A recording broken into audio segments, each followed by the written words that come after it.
Cheryl, Illinois law requires loans to be based on a borrower's ability to pay, but it can be illegal for a business to charge a sky-high interest rate. The I-Team found one case where a woman borrowed a total of $8,000 from the loan machine, but her attorney says she ended up paying back more than $35,000. It's someone's life savings that you've just taken from them and no answers. Farron Payton was in shock when he moved home from California to start caring for his mother and discovered her bank statements.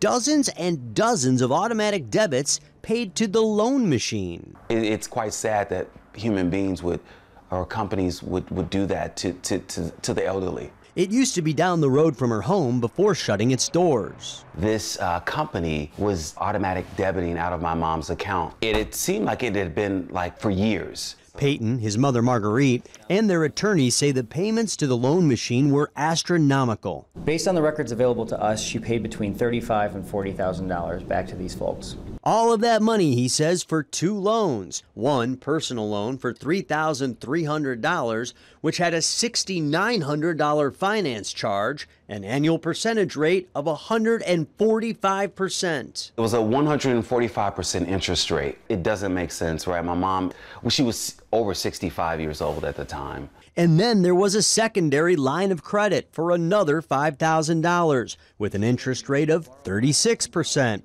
and a monthly transaction fee. At this point, it appears as though Mrs. Payton paid all of this money under an agreement that is abhorrent and unconscionable, but very well might be legal.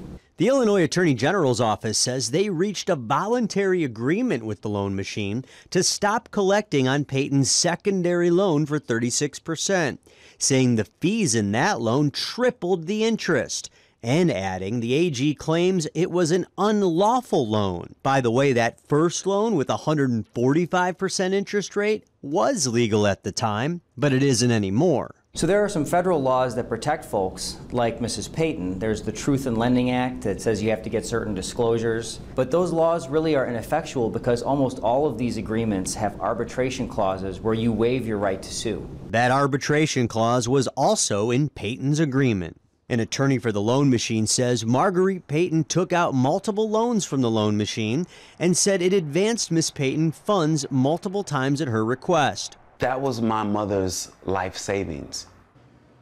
Consumer experts say if you need a personal loan, your best bet is to go to a bank or a credit union. You should also research what the average going rate is for a personal loan.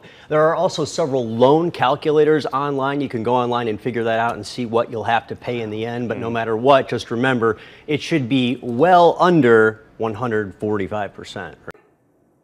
Hey, if you like that video, be sure to subscribe to our ABC7 Chicago YouTube channel.